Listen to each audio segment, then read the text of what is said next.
कि बाबा साहब अम्बेडकर, बुद्ध के बाद बाबा साहब अम्बेडकर वो शख्सियत थे जो कह के गए कि मुझे पूजने की नहीं पर मुझे पढ़ने की जरूरत। उन्होंने इशारा किया कि मैं मूर्तियों में नहीं, मैं किताबों में हूं। और हमारे महापुरुषों ने इशारे में बात कही कि वोट हमारा, राज तुम्हारा, नहीं चलेगा, नहीं चलेगा।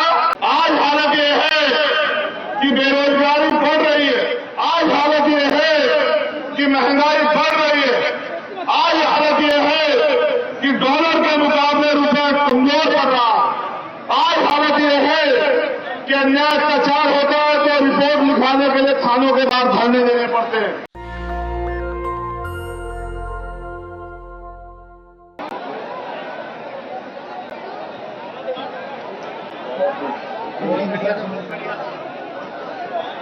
चलिए, धन्यवाद।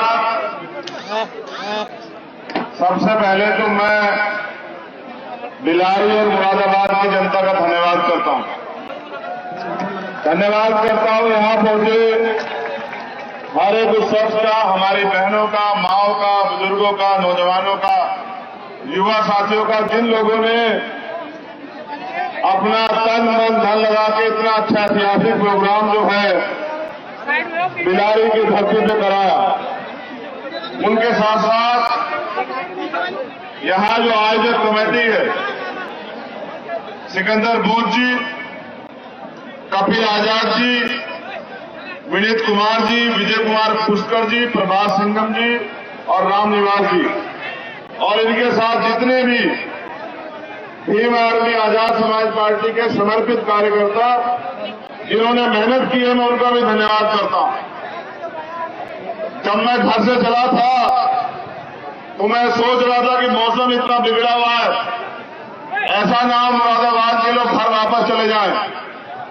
लेकिन जैसे जैसे मैं आगे बढ़ता गया, आपकी संख्या भी बढ़ती गई, और जब मैं यहां पहुंचा तो मैं ये कह सकता हूं कि कोई भी आंधी तूफान आपका रास्ता नहीं रोक सकती अगर आपने कोई चीज तय कर ली है तो बहुजन समाज में समय समय पर जन्मे सभी संतों, गुरुओं, महापुरुषों को नमन करते हुए परम पूजनीय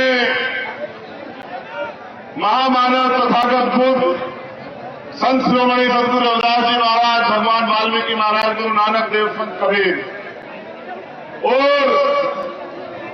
इस आजाद भारत को संविधान देने वाले विश्व रत्न डॉक्टर बाबा साहब अम्बेडकर, छत्रपति साहू जी महाराज, राष्ट्रपिता ज्योतिबा फूले, महामना रामस्वरूप वर्मा, बाबू जगदेव प्रसाद कुशवाहा, जननायक कर्पूरी ठाकुर और मेरे रहबर, मेरे गुरु, मेरे आदर्श माननीय साहब श्री काशीराम जी को नमन करते हुए आज की ऐतिहासिक सभा और आपकी ये संख्या ये बता रही है कि उत्तर प्रदेश की हवा बदल रही है। उत्तर प्रदेश का बहुजन समाज अब अंग्रेजी ले रहा है और वो गुलामी की बेड़ियों को काटने के लिए तैयार है। मैं लंबे समय से पूरे भारत के भ्रमण पे हूं और जहां भी अन्याय अत्याचार होता है वहां जा जाके मैं प्रयास करता हूं कि उस परिवार को न्याय मिल सके। लेकिन मैंने उत्तर प्रदेश के साथियों को जिम्मेदारी दी थी कि मार्च नवंबर तक आप अपने संगठन का निर्माण कर लो। अपना संगठन बूथ, ब्लॉक, विधानसभा, जिला, मंडल, संभाग और प्रदेश का मजबूत कर लो। जब आपका संगठन मजबूत हो जाएगा तब उसके बाद उत्तर प्रदेश की निकम्मी सरकार को सबक सिखाने के लिए हम लोग रोड पे उतरेंगे और जिस दिन हम लोग रोड पर उतरेंगे उस दिन ये सोई भी गूंगी बहरी सरकार जाग जाएगी और जो अन्याय अत्याचार कमजोर वर्ग के लोगों को, जो अन्याय अत्याचार SC, ST, OBC, माइनॉरिटी महिलाओं के प्रदेश में हो रहा है, उन एक एक अन्य अत्याचार का हिसाब इस गूंगी बहरी सरकार से हम लोग मांगने का काम करें। और मुझे लगता है कि महासितंबर खत्म होने से पहले आप लोगों ने कमर कसनी है और मुरादाबाद की सरजमी ऐलान कर रही है कि उत्तर प्रदेश की सरकार अब चेत जाए उत्तर प्रदेश की दूंगी रही सरकार और समझ जाए, अगर आज उनकी सरकार में कमजोर वर्ग के लोगों पर अन्याय अत्याचार होते हैं तो उसका जवाब देने के लिए भीम आर्मी आजाद समाज पार्टी सड़क से लेकर सदन तक जो है चक्का जाप करने का काम करेगी। यही ऐलान करने के लिए आज एक जनसमूह यहां उपस्थित है। साथियों, आपकी संख्या ही उत्तर प्रदेश में भारत में बहुत है और जहां तक मैं समझता हूं महापुरुषों ने जब अपने जीवन का अमूल्य समय आंदोलन में दिया तो उनकी इच्छा शक्ति थी कि जिस दिन हमारे लोग अपनी गुलामी की बेड़ियां काटने के लिए, अपने बुनियादी अधिकार प्राप्त करने के लिए, अपनी समस्याओं को खत्म करने के लिए मैदान में उतरेंगे, अपनी वोट की वैल्यू को समझेंगे, उस दिन इस प्रदेश में और देश में शोषित वर्ग के लोगों का राज आएगा। आज इस डबल इंजन की सरकार में जो उत्तर प्रदेश में भी है, केंद्र में भी कमजोर वर्ग के लोग और ज्यादा कमजोर हुए, उनके साथ जुल्म जाति में अत्याचार बढ़ा है। अगर मैं बात करूं बाबा साहब अम्बेडकर की, तो बाबा साहब अम्बेडकर ने कहा शिक्षित बनो, संगठित रहो, संघर्ष करो।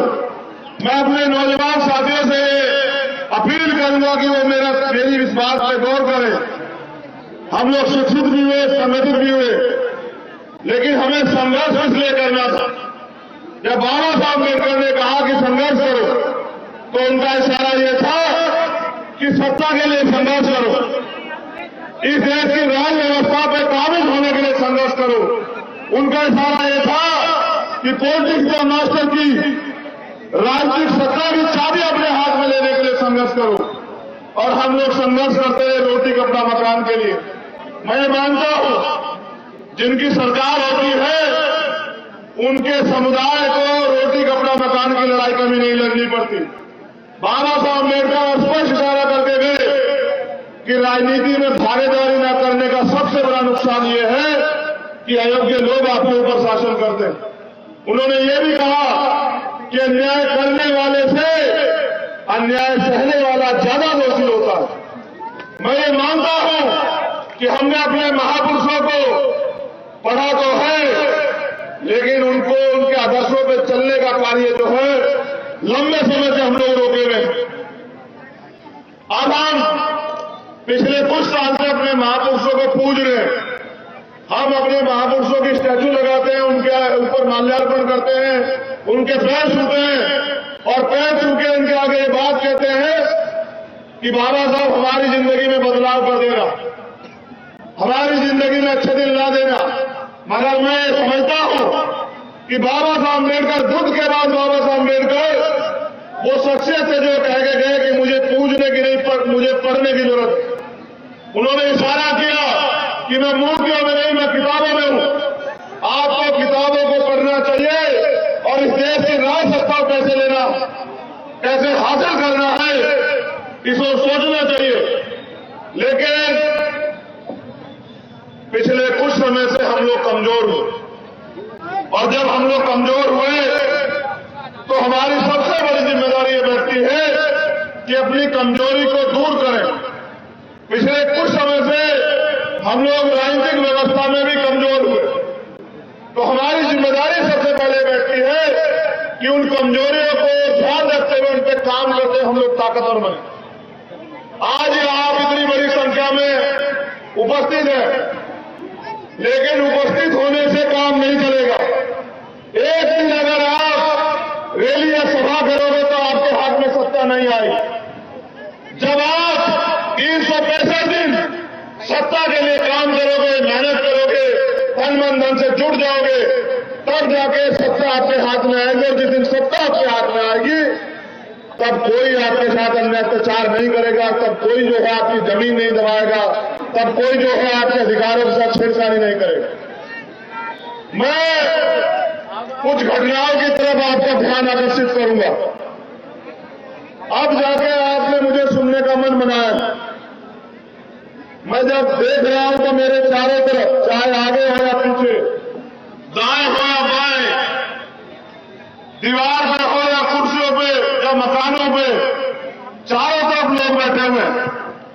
जितने जिम्मेदार लोग मंच पे हैं, उतने ही जिम्मेदार लोग सामने भी बैठे हैं।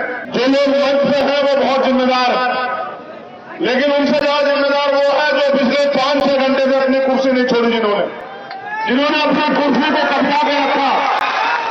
मैं इनको भी यही बता रहा हूं कि लड़ाई कुर्सी की है।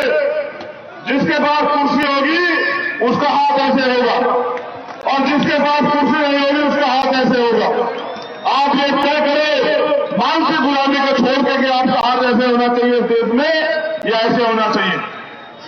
अगर ऐसे होना चाहिए तो उसके लिए आपको काबिलियत पैदा करनी पड़ेगी, और जो नालायकी हमारे अंदर है उसको हमें खत्म करना पड़ेगा। वो नालायकी तब खत्म होगी जब हम 365 दिन अपने राज सत्ता कैसे हमारे हाथ में आए, इस पे हम लोग काम करेंगे। इतना अच्छा प्रोग्राम सजा है। आज बारिश भी आपकी परीक्षा ले रही है। लोगों के लिए भीड़ जुटाने के लिए पैसे बांटे जाते हैं, खाना बांटा जाता है, गाड़ियां तेल के साधन दिए जाते हैं, लेकिन आपका प्यार इतना है कि आप अपने साधन पर और बैठने की जगह नहीं है। मैं खुद चल के आया, पूरे ग्राउंड में पानी भरा हूं, मैं कल से देख रहा हूं। काम दिया है उसको मैं जीवन के अंतिम क्षण तक भूलूंगा नहीं। आपने अपनी जिम्मेदारी अदा की, अब जिम्मेदारी हम लोगों की। कुछ नौजवान साथी जो ज्यादा उत्सुक हैं, उनकी उत्सुकता की वजह से जो माए बहनें यहां बैठी, जो बुजुर्ग यहां बैठे हैं, वो भी बेचारे ये सोच रहे हैं कि हम भी अपने भाई को देख लें। इसीलिए मैंने सिकंदर बोध जी से कहा कि भाई आप मुझे बुलवा दो, क्योंकि मुझे ऐसे लोग बैठेंगे। अभी तो ये किसी और की नहीं मानते हैं, अभी तो ये सिर्फ मेरी मानते हैं। तो आप बैठ गए तो मुझे ऐसा लगा कि अब आपको मुझे वो बात बतानी है जिससे बैठने के बाद और जिसे सुनने के बाद आपको जिस काम को करना है, जिससे परिवर्तन होगा। जैसे आप यहां बैठे हैं, इसको अनुशासन कहते हैं, और जिसके लिए खड़े होने को मैं आपको कह रहा हूं उसको शासन कहते हैं, सत्ता कहते हैं। मैं आपको सिर्फ यही कह रहा हूं कि बहुमत, लोकतंत्र में बहुमत जिनके पास होता है उनका राज होता है, वोट जिनके पास होता है उनका राज होता है। और वो जिस देश के कमजोर तबके के पास, इस देश के बहुजन समाज के पास, और हमारे महापुरुषों ने सारे में बात कही कि वोट हमारा, राज तुम्हारा, नहीं चलेगा, नहीं चलेगा। और हमने इस बात को सुना भी, लेकिन हमने उतनी देर सुना जितनी देर महापुरुषों ने किया या महापुरुषों ने कहा। महापुरुषों के जाने के बाद हम उनकी बात को भूल जाते, फिर हम नारे लगाते हैं कि आप संघर्ष करो, हम आपके साथ। और मैं ये कह रहा हूं, किसी एक के संघर्ष से हमारी जिंदगी नहीं बदलेगी। यहां बैठे हर एक शख्स को संघर्ष करना पड़ेगा, और गांव गांव जाकर बहुजन समाज में भाईचारा पैदा करना पड़ेगा। जाति व्यवस्था के आधार पर तोड़े गए लोगों को भाईचारा स्थापित करके जोड़ना पड़ेगा, और उनको ये बताना पड़ेगा कि आपकी तरक्की के रास्ते इस देश का शासक वर्ग बनकर ही खुलेंगे। इस देश में गुलाम बनने के बाद, गुलाम बने रहने के बाद आप इस देश में मोहताज बने रहेंगे, उससे आपकी तरक्की के रास्ते नहीं खुलेंगे। नौजवान साथियों, आज हालत यह है, निजीकरण करके सारे सरकारी नौकरियों को खत्म किया जा रहा है। आज हालत यह है कि बेरोजगारी बढ़ रही है। आज हालत यह है कि महंगाई बढ़ रही है। आज हालत यह है कि डॉलर के मुकाबले रुपया कमजोर पड़ रहा है। आज हालत यह है कि अन्याय अत्याचार होता है तो रिपोर्ट लिखाने के लिए थानों के बाद धरने देने पड़ते हैं। ये सब इसलिए है क्योंकि हम अपना काम जिम्मेदारी से नहीं कर रहे। जब जिस दिन हम लोग अपना काम जिम्मेदारी से करेंगे, उस दिन ना अन्याय अत्याचार होगा और ना ही देश बर्बाद होगा। हम इस देश के मूल निवासी, हम इस देश के रहने वाले, हमारे महापुरुषों ने हमें सिखाया कि हम प्रथम और उनके भारतीय हैं और हमें अपने भारत के सम्मान के लिए, उसकी तरक्की के लिए हर कीमत चुकाने के लिए तैयार रहना चाहिए। लेकिन मैंने नोटिस किया कि अब हम सड़कों पे संघर्ष करने के लिए तो निकल चुके हैं, लेकिन जिस संघर्ष के बदौलत सत्ता हमारे हाथ में आएगी, यानी कि संगठन निर्माण, और निकम्मी सरकार ने जो छूटे जो है वादे और दावे किए, उनको जनता के बीच में जाके बताना पड़ेगा कि सरकार के लोगों ने, प्रधानमंत्री ने कहा 2 करोड़ रोजगार देंगे और लगभग 16 करोड़ रोजगार इस देश से खत्म करती है, लेकिन वो मीडिया कभी प्रधानमंत्री से नहीं पूछती कि आपका पूंजीपति मित्र दुनिया में दूसरे नंबर पर चला गया, उस चीते को जो आप इस देश की अर्थव्यवस्था खिला रहे, उसका जवाब कौन देगा। कभी प्रधानमंत्री से नहीं पूछते कि जो काला धन आपने कहा था आएगा, वो कब आएगा। आज भी लोग कच्चे मकाने में रहने को मजबूर हैं। कभी प्रधानमंत्री जी से ये नहीं पूछता मीडिया कि वो आपके प्रधानमंत्री आवास कहां गए।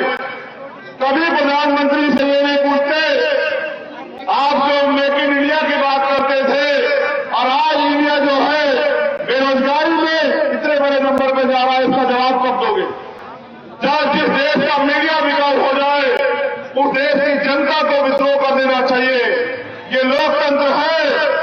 आज का विद्रोह, आपका विद्रोह इसी बात में है कि जब आपको मौका मिले वोट देने का, तब आप ऐसी गहरी सरकारों को वोट से जवाब देके इनको सत्ता से बेदखल करने का काम कर दो, तो ना निकम्मी सरकारें रहेंगी और ना ही हमारे देश को, प्रदेश को ये दिन देखने पड़ेंगे। आज हालत बद से बदतर है, चारों तरफ हाहाकार मचा है। अगर पूरे देश को किसी में उम्मीद है कि वो निकम्मी सरकार के खिलाफ लड़ सकता है, तो वो सिर्फ और सिर्फ भीम आर्मी और आजाद समाज पार्टी है। बाकी सब लोग घुटने टेक चुके हैं, कोई सीबीआई की वजह से, कोई ईडी की वजह से, कोई इनकम टैक्स की वजह से, कोई मुकदमों की वजह से। अगर कोई संगठन है, कोई दल है जो ना देश से डरता, ना मुकदमों से डरता, ना ही लाठियों से डरता, तो मुझे डर है कि मैं उस संगठन का कार्यकर्ता हूं, भीम आर्मी का, जो सरकार को ईट का जवाब पत्थर से देती। लेकिन यही मेरा सवाल ये भी बन जाता है कि आप लोग ईट का जवाब तो पत्थर से देते, लेकिन ये बताओ, जब तक इस देश की, इस प्रदेश की सत्ता में आप लोग काबिज नहीं होंगे, अपने लोगों को रोजगार कैसे दोगे। ये जो सारा निजीकरण करके सरकारी सिस्टम बेचा जा रहा है, उसको कैसे बहाल करोगे। जहां सरकारी नौकरियां खत्म की जा रही हैं, नौजवान बेरोजगार है और सरकारी नौकरियां खत्म की जा रही है, तो लोगों की जिंदगी में रोशनी कहां से आएगी। जहां पूंजीपतियों को थोड़े थोड़े दामों पे जमीनें बांटी जा रही है, वहां आप पे रहने के लिए जमीन नहीं है। इसका जवाब आप कहां से दोगे। जब आने वाली पीढ़ियां जवाब मांगेगी कि जब भारतीय संविधान को खत्म किया जा रहा था, तब आप लोग क्या करेंगे, इसका जवाब आप कहां से दोगे। ये पूछने के लिए मैं आज मुरादाबाद में आया। आखिरी उम्मीद आपको, बाबा साहब अम्बेडकर ने कहा, जिस समाज का युवा जीते जी अपने समाज की लड़ाई नहीं लड़ता, हक अधिकारों की लड़ाई नहीं लड़ता, वो जीते जी भी मरे हुए के समान होता। और जिस समाज का युवा जीते जी हक अधिकारों की लड़ाई लड़ता है, स्वाभिमान सम्मान की लड़ाई लड़ता है, वो मरकर भी अमर हो जाता है। वो बाबा साहब अम्बेडकर जिन्होंने अपने 66 बच्चे कुर्बान किए, उनके मिशन को आगे बढ़ाने की जिम्मेदारी क्या हम सब लोगों की है या नहीं है, बताओ। दोनों हाथ उठा के बताओ, है या नहीं है।